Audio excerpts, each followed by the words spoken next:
Hello and welcome to What So What Now What. This is episode 2 of season 2 and I'm joined by my co-host Ravi. Good evening. Hello. How are you doing? I'm good, thanks. How about you? You're a bit worse for wear, aren't you? Yeah. As you can tell from my voice, I've been struck down by the old laryngitis, so I actually couldn't speak for about 4 days. So for anyone that knows me or knows of me, that's torture. And I'll tell you, my internal monologue has been something to witness. I wish you speedy returns. I think we tried to record this on Sunday, and you sent me the most. I listened to your voicemail, and I just thought, no, we're not recording this for a while. Yeah, it was proper raspy. Like it's the rattle of a man on his deathbed. Yeah. Well, today's episode is actually about visualization literacy, and it is a Byte. It is indeed, and it's quite a hot topic right now. So not just visualization literacy, but data literacy, and we're going to sort of dig into a bit more about what that means, what we feel it means, and the things we've found out when finding out, digging into this topic a bit more, and of course debating a bit more about our thoughts on the topic. And yeah, and within that we can think about what data literacy is, but what beyond that, what is literacy in general? Because that's something that is important. And then how does data literacy and then further beyond that, viz literacy fill into that? But before we do that, let's first thank everyone for the feedback from last week where we talked about hyper. That was actually a bit. Absolutely. Really good feedback on LinkedIn, Twitter. I think it was a bit dry at times and appreciably so given the topic. But I think people really valued sort of the insight into sort of where the technology is going. Yeah, it's something that's sort of... Yeah, I mean, we I think one listener noted that we said it would be fairly accessible, but I won't lie. Like even at times with that final section, there was bits where I was just completely like lost, and I was like, I mean, this makes sense in a weird way, but I couldn't like explain it back to someone else. That makes sense. So, but that's absolutely fine. I think we're gonna try to tone that sort of heaviness down in this episode for sure. Absolutely. And the other thing we got good feedback on is the show notes and also the podcast artwork. So if you've noticed in the previous episode and possibly in past episodes, as we go through various sections of the show, you might notice that the podcast album art changes. And usually what we do here is we show images relevant to what we're talking about. So we just wanted to call that out. It's a feature that's supported in Apple Podcasts and most other podcast apps. So just bear in mind if you're listening with your phone in your pocket and you're wondering what we're referring to, it's probably the image of the album art. So just switch on your phone and have a look. And if you're someone like me, for example, who like listens to it on the train with my eyes shut or while doing other things, that's absolutely fine. I mean, you can also scrub, so like hold down the tracker and see what changes, and then listen to the clip to get a gist or recall on what we were talking about in that point. I really like those flags. Again, hats off to Tim for all the hard work he does on the post processing. I think we should talk a bit more about that at the end of this episode. Yeah, why not? I think at the end of the episode, we'll touch a little bit on how we actually record the podcast, how it comes together, what tools we use, and how we host it. Why not? Yeah, cool. Excellent. Cool. So visualization literacy, what does it mean? What do you understand by that term? I think it really comes down to how people, when you sort of look at a chart or a graph, and even, as basic as, do you call it a chart or a graph? When is a chart, or when it was a graph, stuff like that. It's like, how does that terminology and all those different things fit together? And if you think about literacy in general, the ability to read and write, that's taught to you, or you don't really pick up the ability to read and write. It's almost like a muscle reflex that you have to teach yourself. There's always stories about those folks who grew up and they just never learned to read or write because they never needed to, but they're super hard on maths, for example, because they never recovered the muscle reflex to write. That their mind is fairly well developed. Yeah. But that sort of holds true in when you think about literacy broken down in terms of data and viz, right? So if we're thinking about data, I put out a tweet recently which was, is data mathematics? Yeah. I'd argue not, right? You're like, but it's all about those what you associate with that and how you sort of approached it. And so I guess similar to visualization, like is an infographic of is, what is it that you see when you look at an infographic or something very complex versus a bar chart or a line chart? Yeah, and it's almost taking literacy in its simplest form. So traditional literacy is about sort of the ability to read and write. Data literacy is some of the same, but you're doing that with data, however that might come. It might be something as, hard as numbers in an Excel sheet, or something as beautiful as like a hand-drawn data visualization, Hard here meaning static, then difficult. Exactly. And then there's also the other sort of deeper sort of form of literacy, which is not just the ability to read and write, but also then comprehend and understand. So you talk about comprehension at school. And so data viz literacy is kind of an amalgamation of these core skills sort of coming together to form something quite abstract, actually. It's a very difficult thing to sort of appreciate and score. But actually, a few people have actually tried to do this. Yeah, exactly. And it's funny when we think about this as a hot topic right now. But really, when you start looking at data literacy and vis literacy, given the fact it's a hot topic, and you start looking deeper into it, you figure out actually this has been going on for at least 5, maybe 6 or 7 years. And some papers are even older than that, where people have actually sat down and thought about how do we perceive these different elements that we interpret. Now, of course, many who work as intensely in our fields as we do may know the names of Stephen Few, Alberto Caro, David McCandless, Edward Tufte, those sorts of people. And they sort of touch on all of these elements when they're telling and sharing their particular frameworks, as it were. It's never a right and wrong way, of course, and in all these things. It's all about the application. But all of what they've shown has roots in this. What really is almost a gateway skill, right? Mm-hmm. Like you think about data literacy and vis literacy, but more in particular vis literacy, you're thinking about numerical skills, and in some ways you think about computer skills, the ability to design something, and even touching on design, you've got stuff like the media literacy. You've got the ability to design something and build something that's engaging as well as informative. Exactly. And so it's a really difficult thing to score, because I think most people are probably listening to this and saying, okay, fine, we understand the abstract sort of nature of it, but how on earth do you then start to quantify it in a way that, is meaningful, so that you can actually understand whether people in your organization or people you're engaging with, sort of what their level of literacy is. And there's a couple of really, really good papers on this. I've highlighted one in the show notes, which basically breaks it down into, I guess, levels. And the most basic level is the simple sort of extraction of information from data. So that's basically being able to look at numbers on a page and, take that data in. Then there's the intermediate level, which is about sort of seeing trends and understanding relationships. So, for example, correlation, when this goes up, this goes down. That's sort of an intermediate level. And then the advanced level, the sort of the really deep level of understanding, it comes through comparisons and comprehension, basically being able to look at data, understand the trends, and then relate some sort of higher level of meaning or sense from that. So, for example, if this increases, then the consequence of that might be X. And that's the kind of really advanced level of comprehension. And so it boils down to a really basic set of things, Can a user take some information out of the data viz as a start? And is it correct when they do that?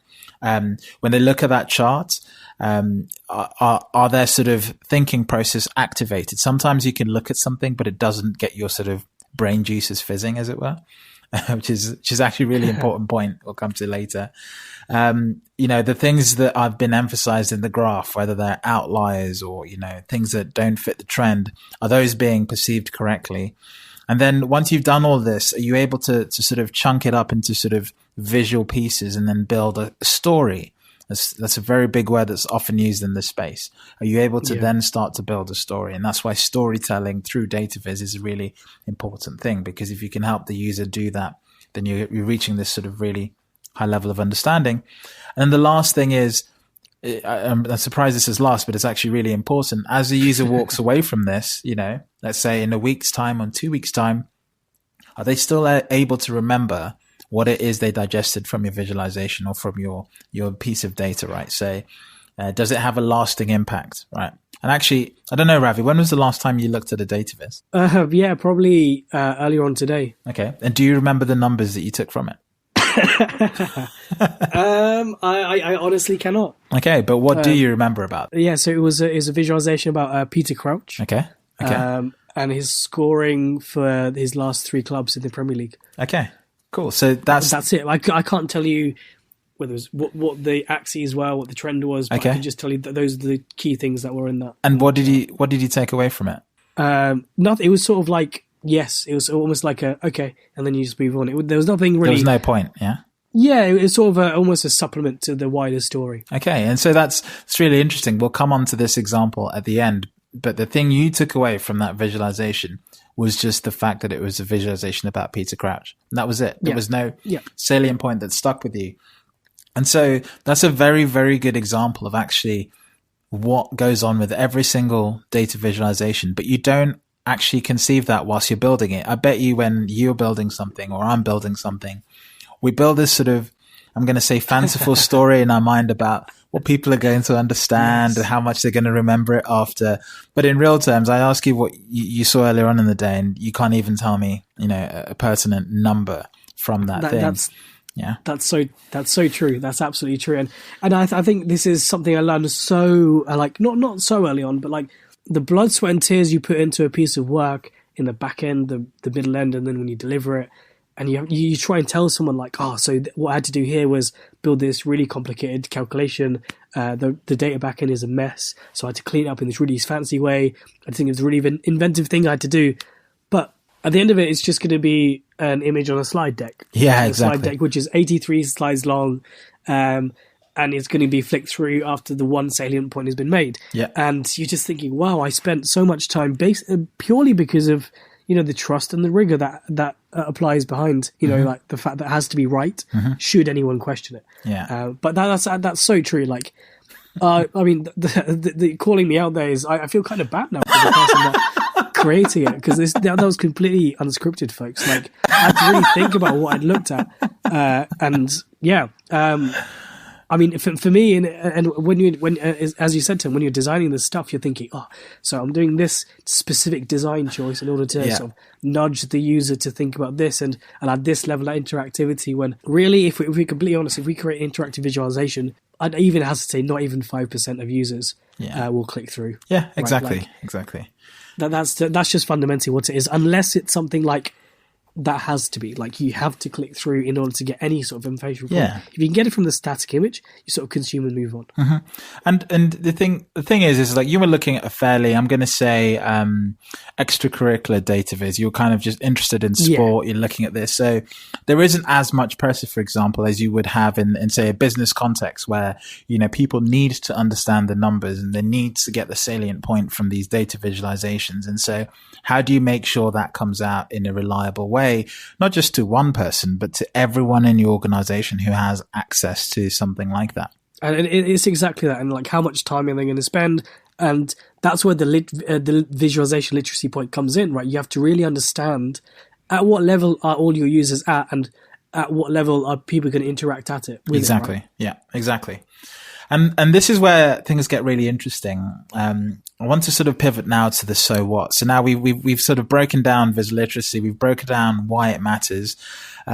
So the so what point here really comes to this point we've just highlighted, which is as designers, as we build data visualizations, as technicians, as I might say, or developers, as we're sometimes called. I hate that phrase, developer. So I don't code anything yet. No.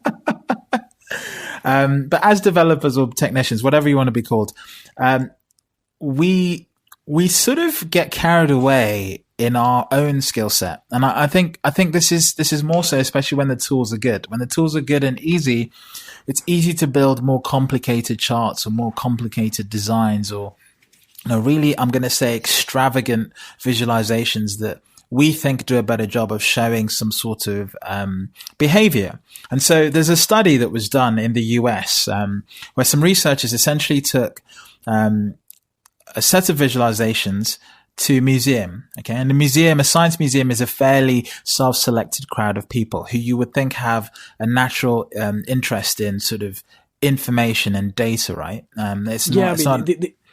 These are sort of people who will go on a Saturday afternoon to spend the entire afternoon wandering a museum. They're not going to go there for about 20 minutes and pop out again. Yeah, exactly. And so what they were doing is, they put a set of visualizations in a very simple grid. If you're looking at the podcast artwork, you can have a look at the image visualizations, and it's a real range. Some of it as simple as a map, the classic choropleth map.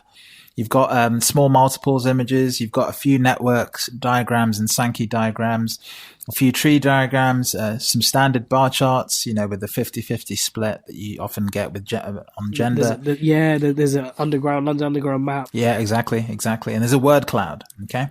And a simple line chart that was probably 100% done in Excel, but we'll skip past that. And so this is a really good range of visualizations. Actually, these visualizations were sort of headline bits of data storytelling from various sources around the world. Okay, and what the researchers were trying to do is basically show these to people, and number one, understand whether they knew what they were looking at. Could they identify the charts? Could they tell the researchers more about sort of where they were most likely to interpret data viz? And I think what was also interesting about this is that there was a very even split between young and old participants. So it's a nice, good cross section of ages and demographics as well. And what was really interesting was sort of the outcomes. And so I think the first most pertinent sort of outcome was this understanding from the researchers that people were mostly experiencing data viz or charts or graphs in a school setting. So the most prominent exposure to data visualization was actually at school or high school.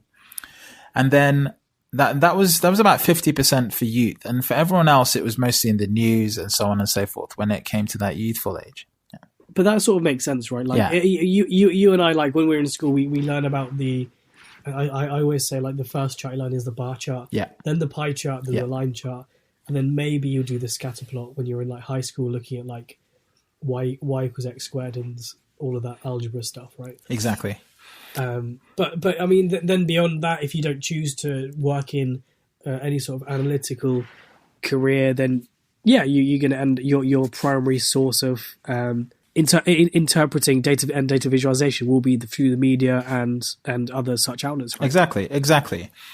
And what is then interesting is that the adult perspective of this is very different. I think it's, schooling is still a serious chunk, about 30%. But now other sources sort of start to be more prominent. So 12% news and media, another 12% at work.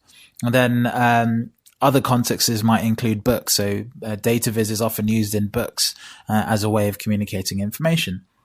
And so about 60% of people are experiencing data viz either at school, at work, or in other literature.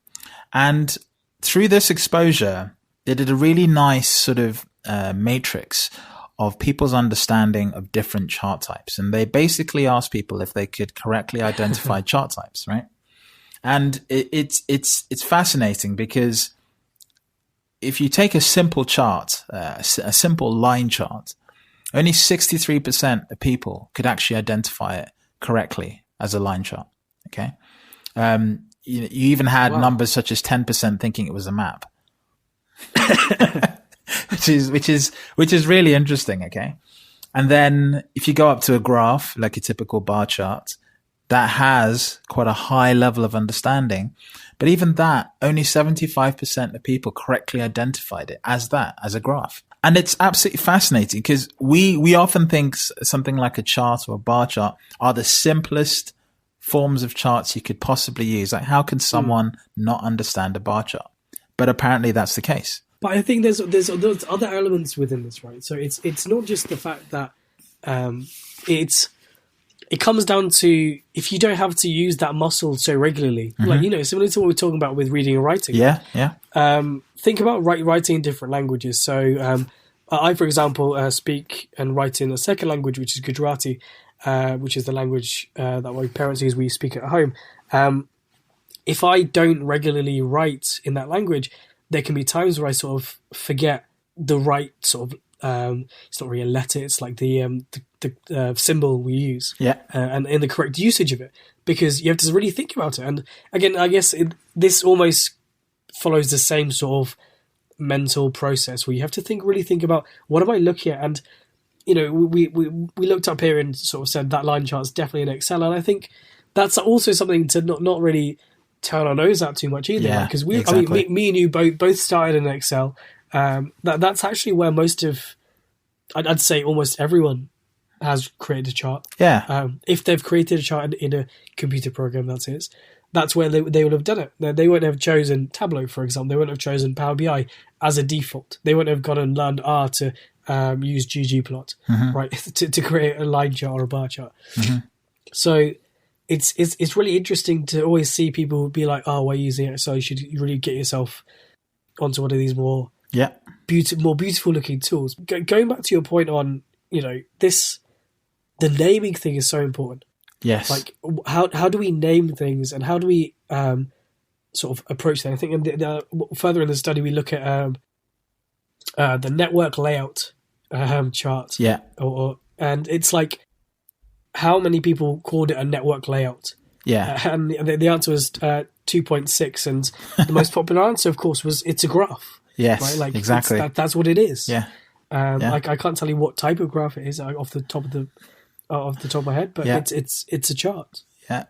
And if you look at the whole spread of all participants, the total sort of percentage that got that right was 0.5%. So it's simultaneously the least recognized and also the hardest one to understand, if that makes sense. So it's a double whammy. Not only do people not know what it is, but it's also the hardest one to read and understand.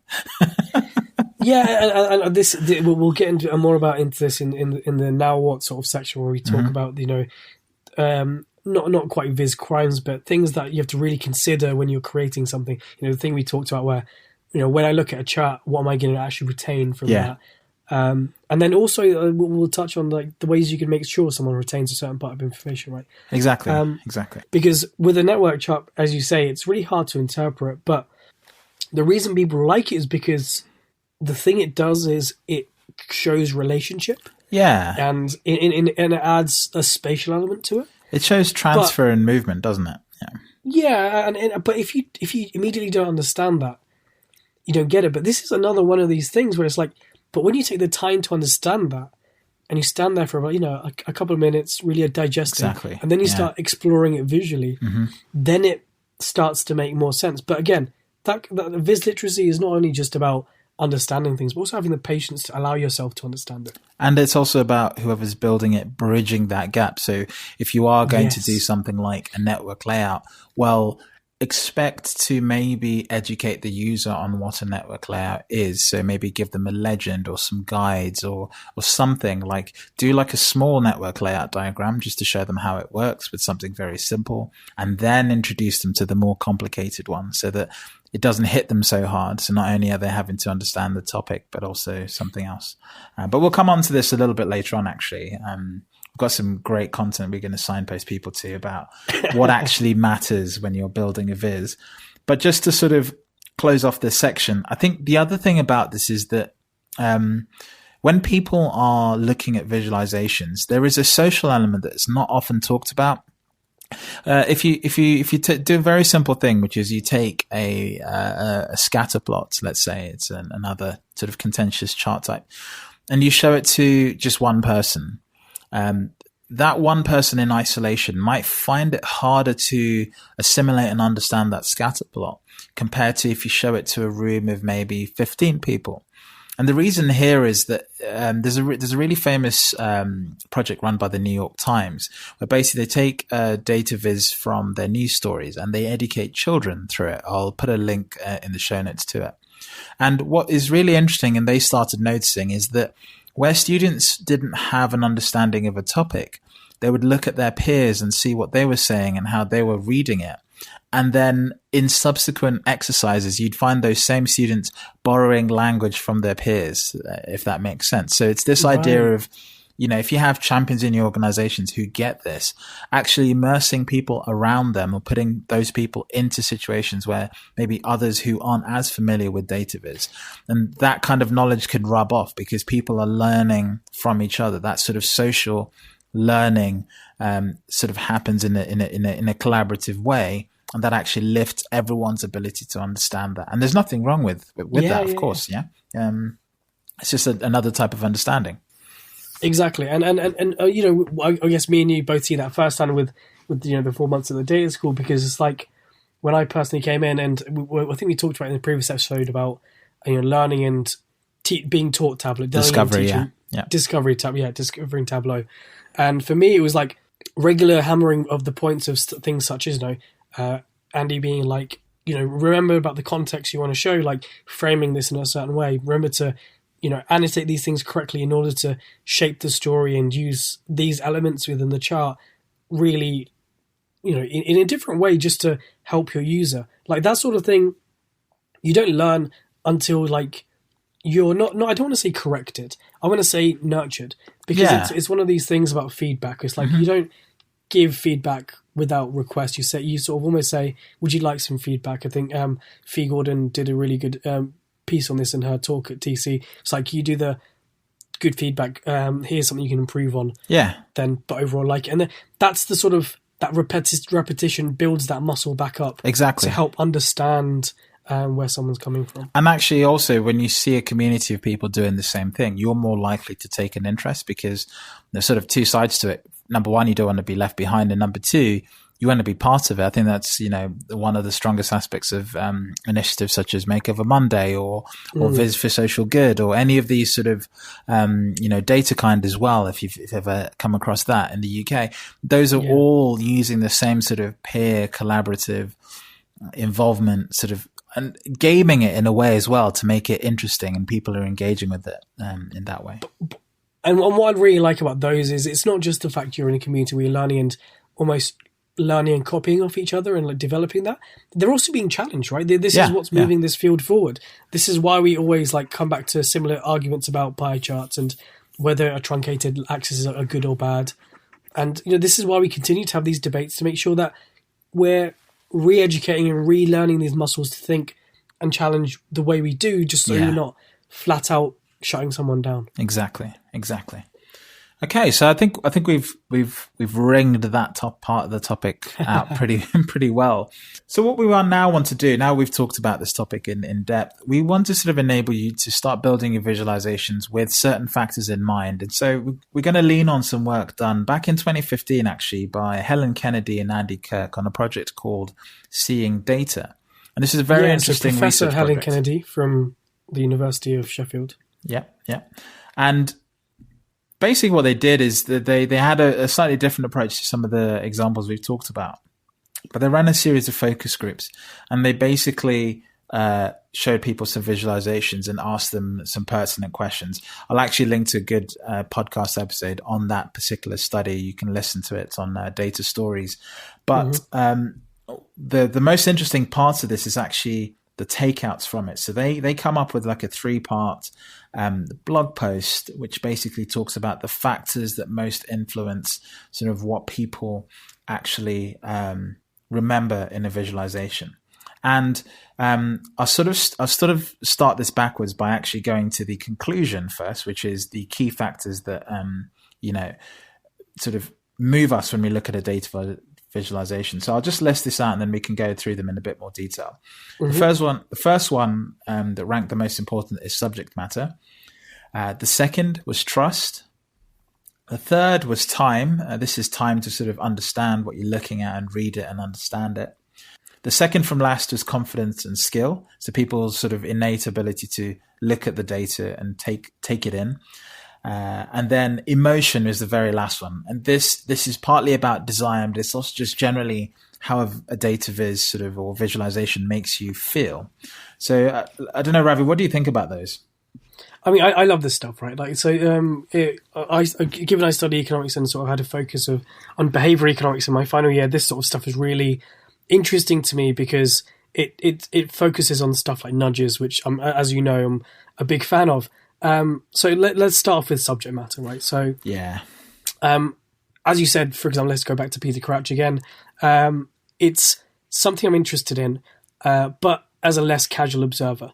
So I get what the premise is. I get what they're trying to say. I move on. I've got the information I need. I've moved on. Now, if it was a subject matter like, say, for example, I don't know, the prevalence of horoscopes and how successful it was in predicting the weather, I would probably not even give it that much interest. So, you try less when you're less invested in finding out more, if that makes sense.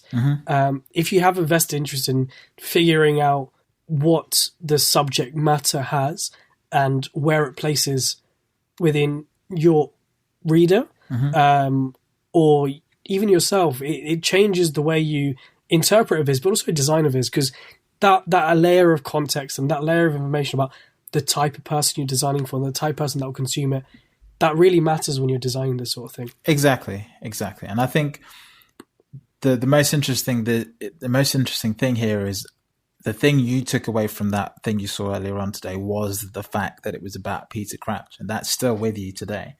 And that's actually really important because that allows you to go back to it, right? You know that if you need to understand that topic again, just remembering the subject matter and where you got it from is enough because you've sort of signposted and flagged that particular bit of content. Right. I think the next thing you touched on there was trust, actually. So you had a look at it. A perfect segue. Yeah, exactly. What was the source, actually? Who produced the viz? So it's Sky Sports. So I assume the source was from Opta. So okay, great. And so Opta is a well-trusted source, right? So you wouldn't invest your time if that came from a source that wasn't Opta, right? If you didn't know. But then at the same time, I assumed it was, given that it was on a media channel and I assumed the connection was probably from there. So, right? And so that matters as well. And I actually thinking back, like when you look at a news article, if there's a stat that I feel is a bit sheepy or, a bit woolly and I'm not certain how accurate it is, I definitely look at what the source is. That's when I interrogate the source more than if it's something I just sort of either it follows the narrative of the story I'm reading or there's something someone's telling me. If it's something outrageous or something that sort of shocks you or makes you think a bit more, that's when I'd be more interested in the source. I think that's correct for almost everyone. Yeah, exactly. And actually, there's also other things into that. The reason you're more likely to look at it is because Sky Sports or Opta haven't abused your trust in the past. So you went in with an assumed level of trust because in the past they haven't abused that trust. They haven't done some disgusting 3D pie chart, or I say disgusting for some people. That's appealing, but that's a topic for another time. But you also trust their quality and the fact that they're very honest about what they're trying to represent. They're not trying to mislead you. And so whether it's trust conveyed by what you see or trust assumed because in the past, you have a sort of a good history of doing things that way, then that's a really sort of nice sort of understanding. But I also think there's also viz trust, right? If someone shows you what you and I would call a really basic dashboard, the sort of the dashboard that has three elements, a map, a line, and a bar, showing you one. It's just telling its own story. It's not glammed up. Nothing's been cleaned or designed to be perfect. Your immediate reaction is to I don't know. I don't know if I want to trust it or not. But when you see those sorts of dashboards presented, and the story just makes everything that's related to design just disappear because it's so interesting. True. I think that's where it's really interesting to see how people's trust develops as they sort of learn more and they figure out what their interest is towards. Like, for example, I wouldn't say disdain, but my lack of interest in long form visualizations is, I've talked about it a fair few times. But that's my personal choice, whereas some people really like that sort of scrolly telling format. And that's fine. Yeah. But I feel like that also feeds into this trust point. Like, what do you trust and what is it that triggers that teeter? Exactly. And I think it's so important that people don't abuse that, whatever they're doing, especially if you have a rapport and you've got momentum. It means you have to spend even more time making sure that you build that trust and you invest a little bit of time creating or cultivating it. The other thing is time. Where did you see this post? Was it on Twitter? Of course. Of course. Okay. So when you look at a viz on Twitter, how much time do you realistically give it to sort of read and understand it? So typically I'll sort of, it will be if it will be a tap in and you sort of look at it for about, I'd say maximum 10, 15 seconds. Exactly, if it's interesting, I'll tap into it and zoom. Yeah. Right, to actually figure out what's going on. Yeah. A really good example of this is actually a long form viz by Ben Davis, where he looked at Premier League scoring rates and comparing Harry Kane to Alan Shearer. And that was just compelling because at the face of it, I mean, again, because it's scrolling, you can't actually see all the information in detail. You can just see the design. Yeah. But the big titles compelled me to look into it. And again, I feel like the time element is important purely because it so much depends on how much attention you're grabbing or whether that person actually wants to look. And that second point about whether they actually want to or whether they care to makes a difference, because it's not just about the visualization design, right? It's also about the elements within this. So things like, the sorting of dimensions. Like if you're looking at trend over time, so you've got sales or, I don't know, number of music records sold from 2010 to 2019, but it's like showing an upward trend, but it's going 2010, 2013, 2016 in a disjointed order. But because you look at the first element, you look at the last element, you've got 2010, you've got 2019. Your mind, because this is what our minds do, fills in the gaps. Exactly. We don't actually interrogate that further because, like I said, it's all about this thing where we will invest as much time into something depending on what our vested interest is and whether we're trained to look in the right places. Or I don't want to say trained either, whether we would think to. I think that's the more salient point here, whether we actually think to double check these things. Yeah, exactly. So the next one is confidence and skill. I said that this is different, right? So in your example, I think you're quite au fait with sort of sports data viz. So you'll naturally have a lower sort of you have a lower barrier to entry, as it were, to sort of this kind of content because you're kind of part of the natural discourse that takes place. Whereas if I took that same viz and I showed it to someone who maybe didn't understand football so well, there's so many levels of understanding there that's implied through the chart that's not necessarily, directly explained. I mean, imagine having to explain the game of football before you showed someone this chart.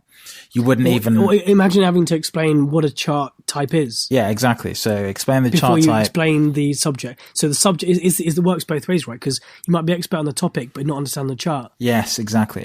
And so confidence and skill comes into this because if you're confident, then you'll actually work through it and you'll figure it out. But for those who aren't, you need some sort of soft introduction. And then likewise, your skill level, if you naturally have a high level of skill, then you might find it easier, even if you don't have the confidence to sort of comprehend this. And so those two things are kind of, it's a difficult one to balance up. But in organizations, we take for granted actually that not everyone actually has the skill set to understand complex chart types. And so, like we suggested earlier, having that community makes it a little bit easier and brings those barriers to entries down, but also allows people to build their skills in a supportive way where they don't necessarily have it.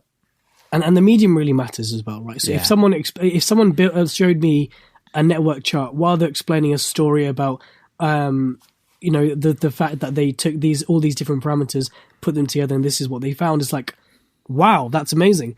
But you take that completely out of context, and it's just like, right, sorry, what am I looking at here? Like, where do I start?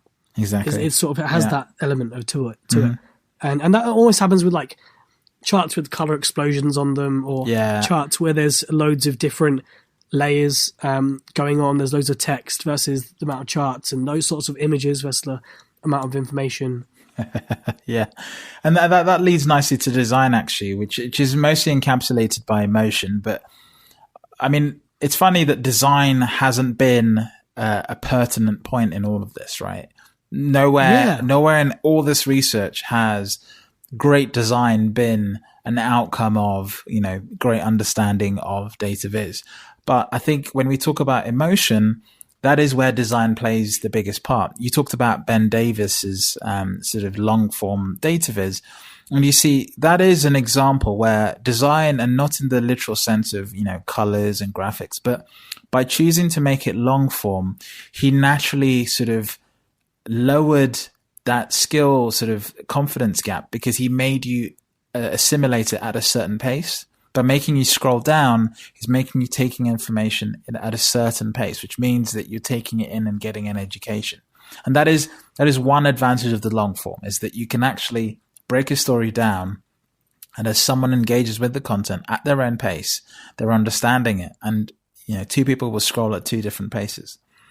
Yeah, and I like that. I mean, I do completely appreciate that. Now, what I also liked about that particular viz as well is, before I double tapped to actually understand it, I could see the salient points. I could see the titles. I could see the break lines. Yeah. I could see the images he'd used. Alan Shearer's famous one hand in the air celebration, right? It's that sort of, that's the emotion, right? That's exactly that. Exactly. It's like when you're using the right colors. It's when you're using subheaders, and you're using, again, coming back to this concept of nudges, the small, subtle design tweaks. And at this point, it's like the perfect time for me to give a huge shout out to my absolute favorite blog series of all time, which is Andy Kirk's The Little of Data Viz. Yes. Where he calls out the tiny elements in people's visualizations that he really likes, and shows why they're important. Like adding a parameter or a filter within a body of text. Yes. Or the most simple is, using color in titles to refer to chart elements. We'll put that in the show notes. I love that. Yeah, absolutely. And it's so important, because although it's the last thing we're talking about, it's the first thing people notice when it's done wrong. So when type and font is inappropriate or hard to read, when color is sort of garish or wrong or misleads people, that's what your eyes are naturally geared to notice first. So when you don't do it properly, people spend more time trying to decipher what's going on than they should. But when it's done so right, that stuff just sort of fades into the background, and you don't talk about the font, the color. In fact, more often than not, you look at it and you realize, what is it about this? And you can't really put a finger on it, but that's because the design is doing the intended job. Correct. And I think when I once saw Andy Kirk talk, and he put that famous hurricane viz up. I think you've seen the one that's animated, and it shows the swells around the USA. Mm-hmm. And he said to everyone, take 2 minutes and speak to the person next to you. What is it that makes this so good? Yeah. And the thing was all you had on the chart was the swells and like a white outline of the USA. But because it was white, you couldn't see it. And a tiny title in the bottom right. It's the complete lack of design that was the design. Yes. And that's so important, and that can be so powerful. And the power of white space and thinking about those sort of small design choices is so important when you're thinking about like letting a visualization breathe and allowing people to not feel overwhelmed by what they're consuming. Exactly. I think we have it. I think we've covered this in as much detail as we possibly can. We're really interested in people's thoughts there. I think this discussion is one that can be had many times over, in different places. Absolutely. And you probably arrive at completely different sort of understandings. Maybe you think our summary was too brief. Maybe you've got a great data source. Let us know. By all means, comment on Twitter. Send us your emails and feedback in, as always. We'd really appreciate that. As we highlighted at the beginning of the show, we're going to spend some time now talking about how we record the podcast. But until the next episode, if you're going to hop off now, we'll catch you in the next one. Cheers. Take it easy if you're going. Okay, so I'm back. We actually recorded the section about podcasting, and it took 15 minutes. So what we've done is we've split it out into a separate episode, a bonus episode, which will release at the same time as this episode. So if you're still listening out for that, just look for the next podcast and you can listen to it there.